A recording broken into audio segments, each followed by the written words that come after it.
in a way, Everton and your gradual rise up the table, or your position at the moment, has been a fairly quiet one, because there's loads of noise about other teams in the Premier League. But what you're doing and the way that you're gelling defensively has been rather impressive, hasn't it? Yeah, and I'll be honest, Laura, we prefer that. It's something where we're enjoying working every single day. We're trying to get stronger, we're trying to get better, and we're listening to the manager every day. There's so much to the team, there's so much focus in terms of we want to improve, we want to get better, and I think it would be so hard and so silly of us to sit there now and say, all right, now it's 12, we want to finish here or we want to finish there, and put unwanted pressure on ourselves. What we want to do is improve and get better. And I think the focus between everybody, the focus between the gaffer, the staff, the people around Finch Farm and the people around Everton is all in the same direction, and that's to improve and get better. So we're doing that, we're getting stronger, we're feeling stronger as a team, and we need to keep on doing that moving forward. See, one thing I was going to say to you, Conor, I don't know whether you agree, I'm guessing you probably will. One of the big differences for me watching Everton in full flow, I thought a couple of the goals at the weekend were outstanding, particularly the third goal. I thought it was a brilliant goal. But what a difference having an out-and-out centre forward that's quick, good in the air. It just gives you a different option, doesn't it? A different outlet.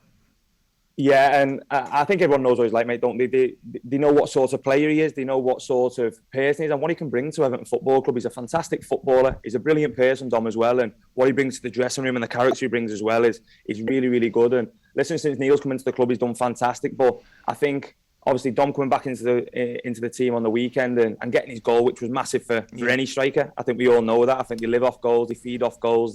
That's all he want to do is score goals. So his goal was fantastic, but I think his all-round play, the way he holds the ball up, I mean, for me as a centre-half, just to drop it into him, it's a lovely thing to have, I'll be honest, because you find yourself under pressure a few times when you're playing against, especially strikers who want to press. And when you can drop it into him, it's a real, real good feeling. So a fantastic person, but we were all so happy for him because he's been through a real tough time with his injuries. So to see him back and fine on the weekend was really, really good to see, mate, yeah. Conor, I've got a couple for you here, mate. I've just looked at your results this season at Everton, and the defeats have come from Newcastle, Spurs, Man United, Chelsea, and that tells me there's probably a team, and where you are in the division at the moment, probably above the curveball, if you like, you know what I mean? The defeats have come against good teams and a resurgent Newcastle away from home, so that bodes really well for the club, I think. Yeah, and I go back to the focus of the team. I go back to what we're trying to work on the training pitch. I go back to knowing what we need to do to improve, and we're doing that every single day. The manager's been outstanding, I'll be honest. He's a fantastic manager, and I think what he's doing to everybody, how he's trying to make us better, how he's trying to improve us, being fantastic. But I think we understand when we played them teams, and I think especially Newcastle now, who are doing ever so well, and people are speaking about them a lot, and I think they're obviously into the top 5, top 4, whatever it may be now. They've done fantastically well. And I think it's something where you look at it and you go, we want to get to that point at some point in terms of how we're trying to improve and how we're trying to get better and picking up results. So it's important we keep that focus, we keep that mentality of knowing what we need to do and making sure we're improving every day. Can I ask you this one? Sorry, I'm going to hog things. I was astounded when Wolves let you go. Now, how did that come about? If you don't mind me asking that question. It's absolutely fine. No, it was... Listen, it was something where it was a tough summer. It was a tough summer. It was something where when I went back a little bit later because we were away with England in the summer. So I obviously knew the club was trying to change kind of the way they wanted to play and evolve. And listen, I've been there when Wolves have evolved, and we've done ever so well with it. And it's been something where I understand clubs have got to evolve and different things. So I could feel something happening in the summer in regards to me and being a player and being a person that I probably wasn't going to be involved. And I kind of went along the summer and kind of trying to figure out what was going on because no one really spoke or no one really gave me anything. But I was trying to figure out what was going on. And then it comes to a point kind of at the end of the pre-season where it was tough because I'm just a player who just loves playing footy. And it's so hard for me to go into training every day and then not have something to be working towards at the end of the week.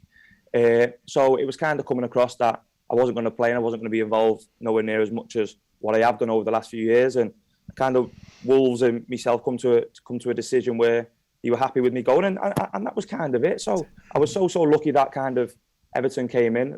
Wolves is a fantastic club filled with fantastic people, and it always will be. And I love the place to bits, but I was so lucky that Everton obviously gave me the opportunity to come in, and the manager did as well. There was a message that came in, actually. I just wanted to read it out to back that up. Please tell Conor Wolves have lost the heart and soul of the team with him gone, and we are gutted.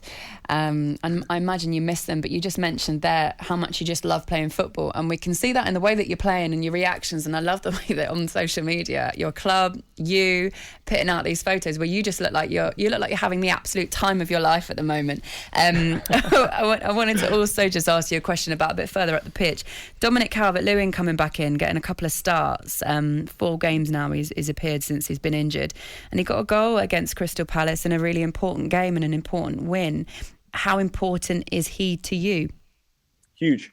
And I think everybody knows, not just kind of to me, but to Everton Football Club. I think what he's done over the years, the goals he scored, I was lucky enough to play with him before I come to Everton at England, and I know how much he brings. I played against him, and his leap as a defender, I don't know how you deal with it. Do you know what I mean? The way he puts himself about and how much of a handful he is.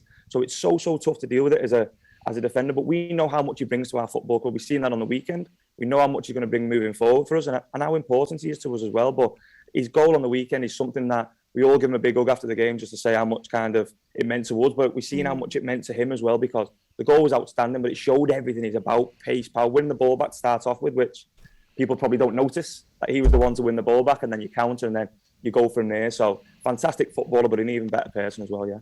Conor, just before you go, mate, we're not letting you away scot-free.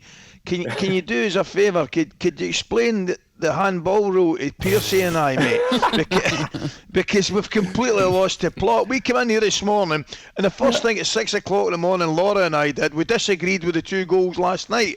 So, I mean, in all seriousness, as a defender, are you actually going to block people now unnaturally and keeping your hands and arms in an unnatural position? Yeah, I think first of all, I was hoping you were going to tell me. That's what I was hoping for. I wasn't going to come here this morning. You were going to You're tell me. in the wrong show. No, it's so tough. I watched the game last night. I watched it, and when he got given, I thought to myself, I feel for Bournemouth a little bit, because listen, that happens to everybody in the league. I think it comes around to absolutely every club. I looked at the first one, and it's a tough one, and his hands are inside, and he's kind of. I don't understand it. And then the second one's a massive one for me, because I think you see it all the time, and we get told as players to do everything we can. You know what it's like to stop crosses. Don't let crosses come into the box. Don't let crosses come into the box. I'm the same with our fullbacks. I'm screaming at Shea or Pato or Miko, do not let... So you throw yourself at the ball. You can't kind of slide. You can't throw yourself at the ball. And you see obviously a lot of players now defending with their hands behind their backs. I don't like that. It's not something that I kind of like seeing. I enjoy seeing. I'm gutted when I see my fullback doing it, because it probably means I'm going to have to defend the cross. Yeah. So it's something where you've got to throw yourself at it somewhere, and you're out. So I think there's got to be a little bit of common sense brought into it, in terms of we get told as players to stop crosses and to put our bodies in the way, and you've got to understand we don't mean to kind of bring our arms up. If we jump like that with our arms out, okay, I understand, but whenever you see these handballs given, you don't see that. So I think it's a tough one. I don't understand it myself, but I think we've got to move forward and try and get to a point where we all understand it, because it's such a grey area at the minute. Yeah. Thanks for clearing that up for us, Conor. Much appreciated. I weren't ready for that question, Nor was I when I got here this morning. Conor, I'm going to embarrass you a little bit now, because the match of the day boys were... Again, Laura. Sorry, just constant embarrassment, isn't it? Why do you come on this show? The guy, it's a nice embarrassment though. The guys on Match of the Day were talking about you and James Tarkowski, and saying how much of a great partnership you've created, and how defensively Everton are looking so much solid this season. And obviously the question's going to be around the World Cup, when you look at what you guys can offer.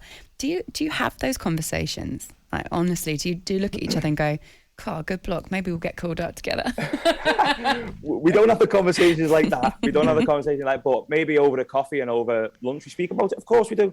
Listen, it's the most exciting time in a footballer's career when a World Cup's coming up. I think everybody will tell you the same thing. It's an incredible feeling. And listen, I think if you're an English player and you weren't speaking about it, it would be a bit silly. So kind of over the coffee we'll speak, who do you think he'll take there? Or so-and-so is doing well. Or I seen this morning, obviously, Ruben Loftus-Cheek speaking about, obviously, England going and different things. So everybody's thinking about it. It's so exciting for everybody. I think people just think it's exciting for supporters. Believe me, as a player, and you feel it coming round, and you see it coming round, and you see other players playing well and different things, and it would be incredible. It would be incredible. So we don't sit there and go, oh, great block tack, you think you've got a chance there, or whatever it may be. But over a coffee, over lunch and whatever it may be, we kind of have a sit down and go, I wonder if he'll take, do you know what I mean? So I think that's quite normal. I think that's quite normal what we do, because we're human beings and we're excited for what's ever coming. Yeah. All right, then we'll let you go, Dad.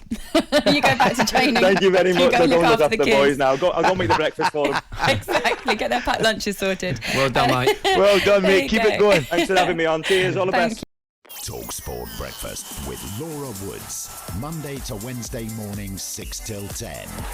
On AM, on DAB, via the talkSPORT app and on your smart speaker. talkSPORT.